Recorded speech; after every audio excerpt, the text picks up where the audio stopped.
Praise the lord. ఒక చెట్టును దాని ఫలాలను బట్టి గుర్తించవచ్చు కదా. అలాగే నిజమైన విశ్వాసి అతను ఎలా ఉంటాడో అలవాట్లు, అభిరుచులు, ఇష్టాలను బట్టి మనం కనుగొనవచ్చు.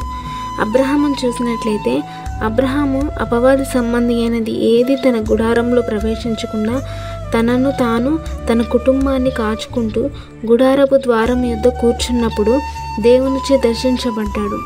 కానీ లోతు తన కుటుంబం అంతా పాపంలో జీవిస్తున్నా సరే, కుటుంబంలో ఎవరూ సరిలేకపోయినా సరే, సొదొమ గోమొర్రా యొద్ద రచ్చబండ మీద కూర్చొని అపహాసకుల మధ్య కూర్చొని ఇతరులకు తీర్పు తీరుస్తూ చివరికి వారిచే అపహాస్యం చేయబడ్డాడు, అవమానం పొందాడు.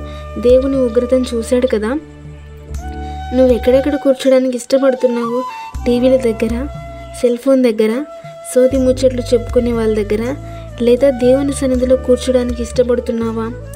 నీవు నిజంగా దేవుని సన్నిధిలో కూర్చొని నీవు సరిచేసుకోవడానికి ఇష్టపడే వ్యక్తివైతే దేవుడు నిన్ను తప్పక దర్శించును గాక.